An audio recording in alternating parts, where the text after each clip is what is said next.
बिस्मिल्लाहिर्रहमानिर्रहीम। अस्सलाम वालेकुम डियर व्यूवर्स, मैं हूं मोहम्मद सुफियान शाहिद और आज हम बात करने वाले हैं टाइपिंग टेस्ट और प्रोफिशिएंसी टेस्ट के हवाले से। वो किस तरह से कंडक्ट किया जाता है। 19 तारीख को मेरा पीपीएससी का सर्विस सेंटर ऑफिशियल का जो टेस्ट था वो कंडक्ट हुआ, जिसमें किस तरह से कौन कौन से सवाल आए, किस तरह से उन्होंने टाइपिंग करवाई, वो तमाम एक्सपीरियंस आज मैं आपसे शेयर करने वाला हूँ। तो इस वीडियो को किसी भी जगह पर आपने स्किप नहीं करना, क्योंकि इसमें आपको बहुत सारी इंफॉर्मेशन जो है वो मिलने वाली है। ये थोड़ा सा वक्त अगर आप इन्वेस्ट कर देंगे तो इंशाल्लाह आपको बहुत कुछ सीखने को मिलेगा। तो चलें स्टार्ट करते हैं। ये इसी तरह से आपके पास आपके कंप्यूटर के ऊपर आप आते हैं।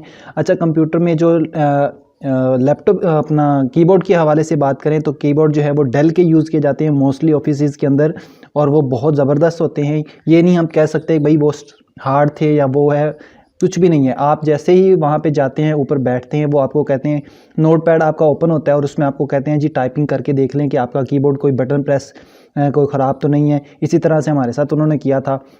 उन्होंने अपने कीबोर्ड का जो है कीपैड ओपन किया हुआ था और यहाँ नोटपैड ओपन किया हुआ था और हमें कहा था कि आप यहाँ से इसे टाइप करके देख लें, किसी जगह पे कोई परेशानी तो हो तो बता दीजिएगा। तो वो एवरीथिंग इज़ ओके। उसके बाद उन्होंने कहा कि टाइपिंग जो मास्टर है इसको आपने ओपन करना है। इस तरह से हमने ओपन किया। जैसे ही हमने इसको ओपन किया तो यहाँ पर काफ़ी सारी डिटेल थी, लेकिन यहाँ पर हमने क्या करना था, आई एम न्यू यूज़र के ऊपर क्लिक किया। ठीक है, इसके बाद आपने अपना रोल नंबर लिखना है। मेरा रोल नंबर था 13804, मैंने वो लिखा। उसके बाद आपने अपना नाम लिखना होता है। ठीक है, आपने अपना नाम लिखा। उसके बाद सन ऑफ आपने लिखना होता है अपना यानी फादर का नाम मोहम्मद।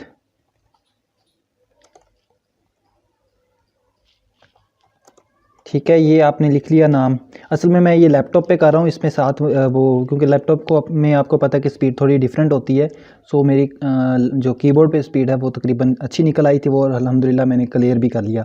इसके बाद आपने इंटर कर देना है। जैसे ही आप इंटर करेंगे तो आपके सामने इस तरह से आ जाएगा।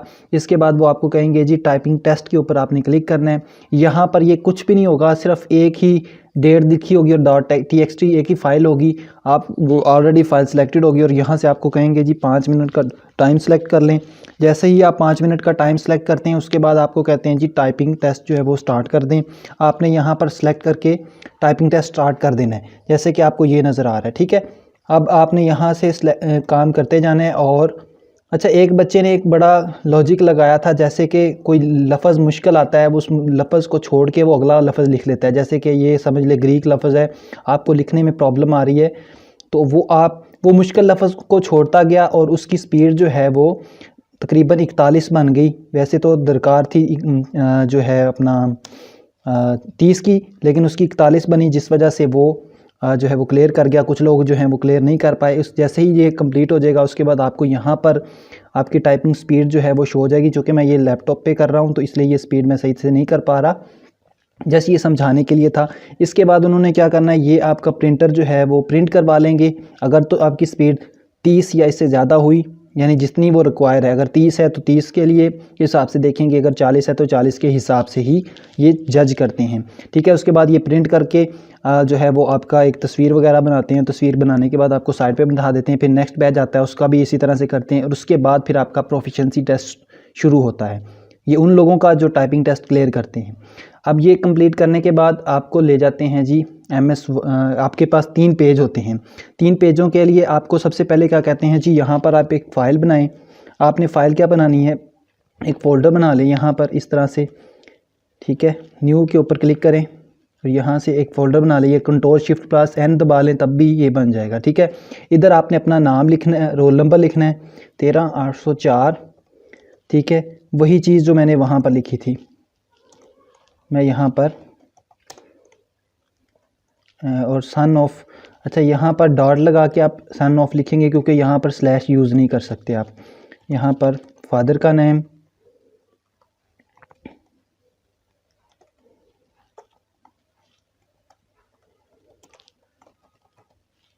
ये भाई ये इसी तरह से करवाते हैं। इसमें आपने क्या करना है, अब इसको कॉपी कर लेना है क्योंकि आगे 3 फाइलें हमने MS वर्ड की बनानी है। इन फाइलों को आपने क्या करना है, यहाँ पर आप MS Word, MS Excel, MS PowerPoint, इन तीनों की फ़ाइलें बनाएंगे। ठीक है, और इनके नाम भी आपने यही रखने हैं। ठीक है, ये आपकी फ़ाइल बन गई। इसी तरह फिर एक और फाइल बनाता हूँ एक्सेल की, इसका नाम भी सेम वही रखना है आपने। फ़ाइल कॉपी कर ली, नाम जो कॉपी कर लिया, उसके बाद पावर पॉइंट की फ़ाइल बनाएंगे। अब मैं आपको ये भी बताऊंगा कि इनमें क्या क्या काम करने को कहा गया था। इसमें आ जाए एमएस वर्ड में उन्होंने हमें काम कहा था, एक इक्वेशन थी, जैसे कि ये क्वाड्रेटिक इक्वेशन है, वो मैंने यहाँ पर लिखी हुई है थोड़ी सी, वो मैं अभी टाइप नहीं करूँगा, मैं जस्ट आपको यहाँ पर इसे कॉपी करके दिखा देता हूँ। ये यहाँ पर कॉपी फ़र्ज़ करो मैं कर लेता हूँ। अच्छा, इसको मैं थोड़ा सा जूम करके आपको दिखा देता हूँ कि यहाँ पर ये जो एक सेकेंड,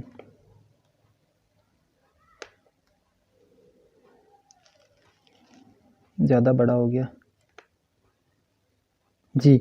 ये वाला जो ए एक्स केयर है, बाकी सारा कुछ ये ऐसे ही था। इसको जस्ट उन्होंने कहा था कि ये मतलब दी हुई थी इक्वेशन, ये आपने टाइप करनी थी, उसके अंदर ये पूरा मतलब पैराग्राफ आपने टाइप करना था और उसके ऊपर कुछ स्पेसिफिक फंक्शन परफॉर्म करने थे। अभी वो फंक्शन कौन कौन से परफॉर्म करने में, वो एक एक करके आपको करके दिखा देता हूँ। सबसे पहले तो यहाँ पर इस लाइन को, इसमें स्ट्राइक आपने अप्लाई करना था, ये आपने स्ट्राइक अप्लाई कर लिया, ठीक हो गया। इसके बाद ये ए एक्स की पावर, ये पावर आपकी सुपर स्क्रिप्ट होती है, ये आपने यहाँ से डालनी होती है ये, ठीक है। इसी तरह फिर कुछ वर्ड इसमें से जो है वो, जैसे कि क्वाड्रेटिक इक्वेशन है, इसको उन्होंने बोल्ड किया हुआ था, ठीक है, कंट्रोल+B से इसे बोल्ड कर सकते हैं। इसी तरह फिर नीचे एक इक्वेशन दी हुई थी, इक्वेशन कहाँ से, आप ये तो टाइपिंग करके आप कर सकते हैं ये वाला काम, और तो इसमें कुछ नहीं है। बाद में इसमें जो फंक्शन अप्लाई करने हैं वो भी मैं आपको बताता हूँ। इसके बाद आ जाती है जी इक्वेशन। इक्वेशन आपने यहाँ से ऐड करनी थी। कौन सी इक्वेशन आई थी, यहाँ न्यू पे क्लिक किया, कुछ बच्चों को नहीं मिल रही थी, मुझे भी काफ़ी देर के बाद मिली। फिर इसके बाद आपने रेडिकल, इस पर क्लिक करना है, और ये वाली इक्वेशन थी जो यहाँ पर ऐड करने के हवाले से बात की गई थी। इसके शुरू में एक्स का, यहाँ पर इसके शुरू में बिल्कुल एक्स इज़ इक्वल टू ये था, और इसको इन्होंने सेंटर में लिखा हुआ था। यही इक्वेशन आपने लिखनी थी, ठीक है। अब नीचे कुछ मतलब ऑप्शन बताए हुए थे एक एक नंबर का, कि जी इसके ऊपर आपने क्या करना है, इसका जो अपना इसको हाँ जी, इसको जस्टिफाई करना है। तो जस्टिफाई करने के सबसे पहले ऑप्शन था जस्टिफाई का 1 नंबर, तो जस्टिफाई के लिए कंट्रोल+J दबा दें, ये वाला आपने क्लिक करना है, यहाँ से भी आप कर सकते हैं, ठीक है। सो ये आपने कर दिया। उसके बाद यहाँ पर लाइन स्पेस था 1.5 दी हुई थी, तो 1.5 हमने कर दी, ठीक है। इसके बाद मार्जिन का ऑप्शन था कि आपने इसके ऊपर मार्जिन अप्लाई करना है। सो वो पेज लेआउट चारों साइडों पे आपने मार्जिन अप्लाई करना था, तो ये आपने यहाँ पर आए और कस्टम मार्जिन के ऊपर आपने क्लिक किया, ठीक है। इस सबको जो है टॉप बॉटम सबको आपने 1.5 कर दिया, 1.5, ये भी 1.5 हो जाएगा, 1.5, इसी तरह से ये भी 1.5, ये सारे को 1.5 अप्लाई करना था, ठीक है। जैसे ही इसको कंप्लीट किया उसके बाद आपने ओके कर देना, तो ये 1.5 का जो मार्जिन है ये भी सेट हो गया। अच्छा, इसके बाद जी इसमें ऑलमोस्ट यही काम इसमें पूछा हुआ था, और इसमें कोई काम नहीं था, ये था एमएस वर्ड का काम। एमएस वर्ड में ये काम करवाया हुआ था। अब हम बात करते हैं एमएस पावर पॉइंट के हवाले से। पावर पॉइंट में उन्होंने क्या काम करवाया था, पावर पॉइंट को अपने ओपन किया, इसमें एक टेबल बनवाया था। टेबल के अंदर उन्होंने क्या काम किया था, अच्छा टेबल आपने यहाँ पे कंट्रोल+M कर दिया, नई फाइल बनाई। अच्छा, यहाँ पर आपने उन्होंने कहा था, सॉरी ये एक काम और भी रह गया, वो मुझे याद भूल गया था, आपने इसके ऊपर बिल्कुल टॉप के ऊपर यहाँ पर वही चीज़ आपने कॉपी पेस्ट करनी होती है, जो रोल नंबर है जो आपका, यानी जो फाइल का नाम है ना, वही आपने यहाँ पे पेस्ट करना है। मैं ज़रा पीछे जाके वो फाइल का नाम कॉपी कर लेता हूँ, ताकि दोबारा से यहाँ हर फाइल के टॉप पे आपने ये मेंशन करना है अपना रोल नंबर और नाम, क्योंकि ये बाद में वो प्रिंट करते हैं, प्रिंट करने के दौरान उन्हें शो होना चाहिए, ठीक है। तो यहाँ पर आप ऐसे करके पेस्ट कर लें, जैसे टॉप पे। अच्छा, ये आपका नाम वगैरह आ गया, ठीक हो गया। इसके बाद यहाँ पर उन्होंने एक टॉपिक बताया हुआ था, वो टॉपिक आपने लिखना था, स्प्रिंग के नाम से था मेरे ख्याल में, स्प्रिंग, और यहाँ पर मेरे ख्याल में सीज़न था, ठीक है।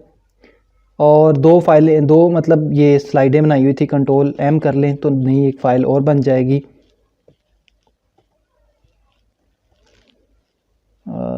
देयर इज़ कुछ प्रॉब्लम आ रही है।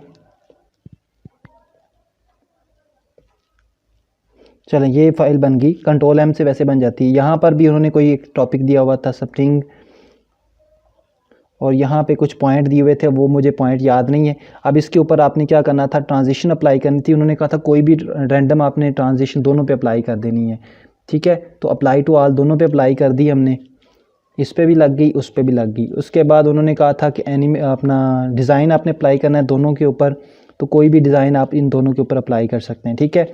उसके बाद उन्होंने कहा था एक फ़ाइल के अंदर जो है वो आपने टेबल बनाना है। लाइक अगर मैं यहाँ पे टेबल बना के आपको दिखाता हूँ, वो था तकरीबन 4x3 का टेबल था, तो ये हमने बना लिया। यहाँ पे कुछ नहीं था, यहाँ पे था डोमेस्टिक और नीचे था फॉरेन। अच्छा, यहाँ पे कुछ ईयर दिए हुए थे 2009, 2010 और 2011। इस तरह से, ये स्पेलिंग का मिस्टेक आ गया मुझसे। अच्छा, इसके बाद यहाँ पे परसेंटेज थी 45%, ये 33%, ये 39%, ये यहाँ पे 55 था, सॉरी 55%, 65% और यहाँ पे 70%। सो इस तरह से था। फिर इसके ऊपर ही उन्होंने कहा था कि आपने ग्राफ अप्लाई करना है, इसका चार्ट बनाना है। सो वो अब कैसे बनाएंगे। एक प्रॉब्लम ये आई थी कि मैंने जल्दी में बनाया तो सही, लेकिन एंड पे मुझे पता, पहले मैंने ये एक्सेल में बना दिया था चार्ट, वहाँ पे तो सही बन गया, लेकिन यहाँ पे जब मैंने गौर से पढ़ा तो मुझे पता चला जी ये एक्सेल में बनाना, इसमें पावर पॉइंट में बनाना था। चार्ट के ऊपर आपने क्लिक किया। अब इधर से चार्ट का नाम भी देखना पड़ेगा पहले।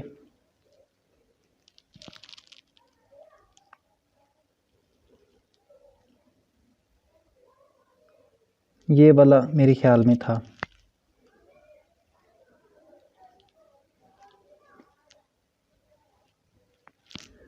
सो इस तरह से आपने मतलब एक ग्राफ इसका बनाना था। ये सही नहीं बना असल में, यहाँ पे सही से नज़र नहीं आ रहा था मुझे कि उनके नाम के हिसाब से, नाम उनका दिया हुआ था चार्ट का, वो नाम यहाँ पे शो नहीं हो रहे। सो ये लेआउट हम दोबारा से देखते हैं।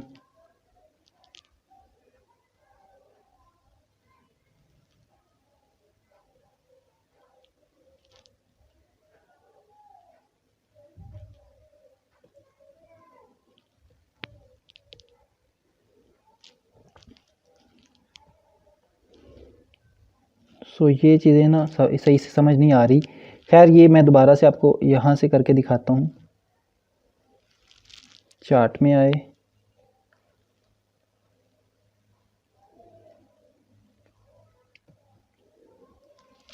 यहाँ से कोई था, अब मुझे आइडिया नहीं हो रहा कि ये वाला था या कौन सा था। वहाँ पे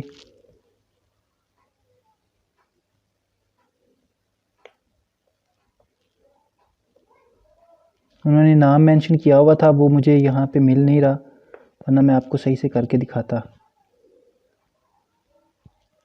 नहीं, ये भी नहीं है। ये एक्सेल में मैं आपको ये काम करके दिखा दूंगा, ये चूँकि ये थोड़ा सा प्रॉब्लम कर रहा है, तो ये मैं आपको एक्सेल में करके दिखाऊंगा। मतलब ये काम करना था एक तो इसमें, और इसमें कुछ भी नहीं था, ठीक है। इसके बाद आ जाते हैं, एक्सेल की बारी आ जाती है। एक्सेल में अभी मैं तो ये आपको ग्राफ भी बना के दिखाता हूँ और वो भी आपको बना के दिखाता हूँ, क्योंकि यहाँ पे बनाना थोड़ा सा मसला आ रहा है, क्योंकि वो नाम मेंशन नहीं कर रहा। यहाँ पे आगे, यहाँ पे आपने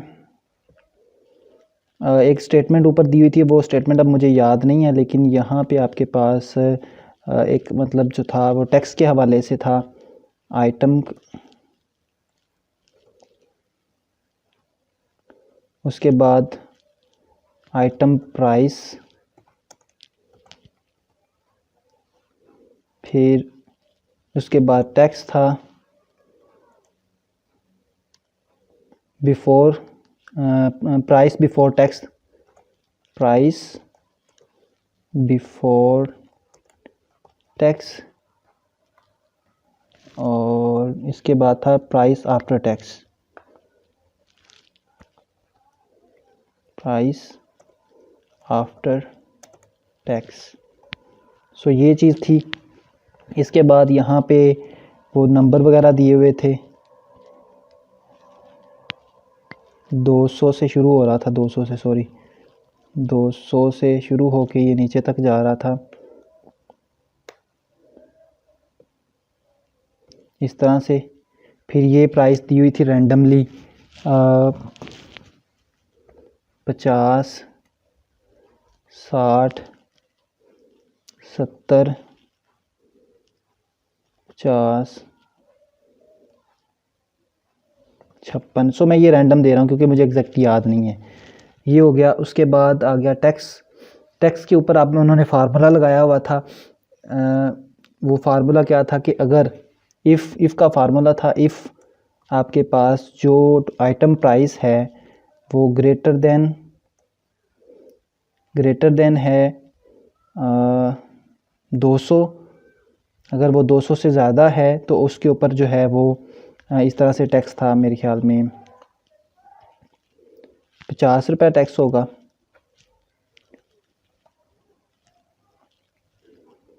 अदरवाइज़ जो है वो 100 रुपये टैक्स होगा।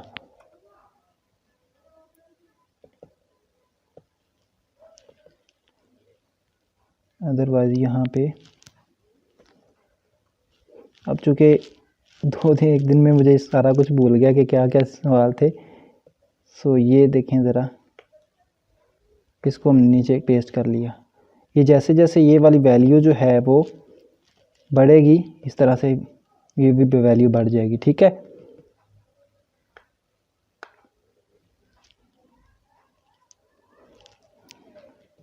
सो इसके बाद एक और चीज़ थी बिफ़ोर टैक्स, क्या था कि इफ़ आपके पास जो आइटम प्राइस है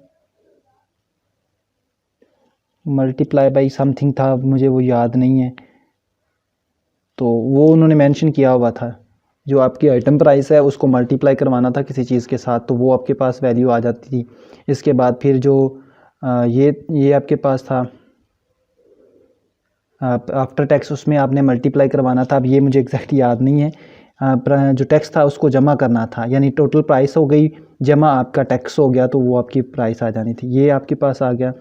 जैसे ये मैंने इसको, ये जैसे 500 आ गया फ़र्ज़ करें, इसको हमने ऐसे पेस्ट कर दिया। फिर इसके बाद आपके पास आ जाता ये वाला, इसमें आपके पास आइटम प्राइस जमा आपके पास टैक्स, ये इस तरह से था। इसको फिर हमने नीचे पेस्ट कर लिया, ये चीज़। अब इसी का मैं आपको वही चार्ट बना के दिखाता हूँ, क्योंकि वो उधर सही से बन नहीं रहा था मुझसे, क्योंकि वहाँ पे जो है वो क्लियर नहीं था। अच्छा, इधर आपने क्या करना है, कॉलम चार्ट में आए और ऑल चार्ट के ऊपर आपने क्लिक किया। ये देखें, ये था 3D क्लस्टर्ड कॉलम। अब वहाँ पे वो मुझे सही से मिल नहीं रहा था। सो इस पे मैंने क्लिक किया तो ये देखें ज़रा, ये सारी डिटेल के साथ आ गया टैक्स प्राइस, और ये वो इस तरह से वो कंप्लीट आपके पास बन गया।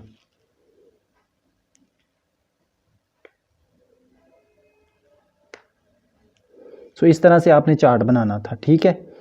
एक इसके ऊपर काम आपने क्या करना था कि इसके ऊपर आपने जो है वो वाटर मार्क लगाना था। वाटर मार्क का ऑप्शन जो है वो वहाँ पर मिल नहीं रहा था। हमने बहुत ज़्यादा ट्राई किया, लेकिन वाटर मार्क का ऑप्शन जो है वो नहीं मिला। कि ये कहाँ से वाटर मार्क इसमें लगाते हैं, वो आप लोग देख लीजिएगा कि वाटर मार्क जो है वो एक्सेल में कैसे लगते हैं। सो मुझे उसका आइडिया नहीं था, किसी भी बच्चे से ये वाला सवाल हल नहीं हुआ कि वाटर मार्क कैसे लगाते हैं। सो यहाँ पे ऑप्शन शो नहीं कर रहा था। अलबत्ता एक्सेल पावर पॉइंट के अंदर ये ऑप्शन होता है कि वहाँ पे आप वाटरमार्क लगा सकते हैं। यहाँ पर कहाँ पे होता है इसका मुझे आइडिया नहीं है। अगर किसी को आइडिया है तो वो नीचे कमेंट करके हमें ज़रूर बताएं। सो ये वो तमाम टॉपिक था जिसमें जो है वो टाइपिंग भी करवाई गई, और इसके बाद यहाँ पे जो है वो एक्सेल और पावर पॉइंट और MS वर्ड के अंदर प्रोफिशिएंसी टेस्ट किया गया। उम्मीद करता हूँ ये वीडियो आपको अच्छी लगी होगी। इस तरह की और भी बेशुमार वीडियोज़ हम आप तक लाते रहेंगे। मिलते हैं अपनी नई वीडियो के साथ, तब तक के लिए अल्लाह ने के पान।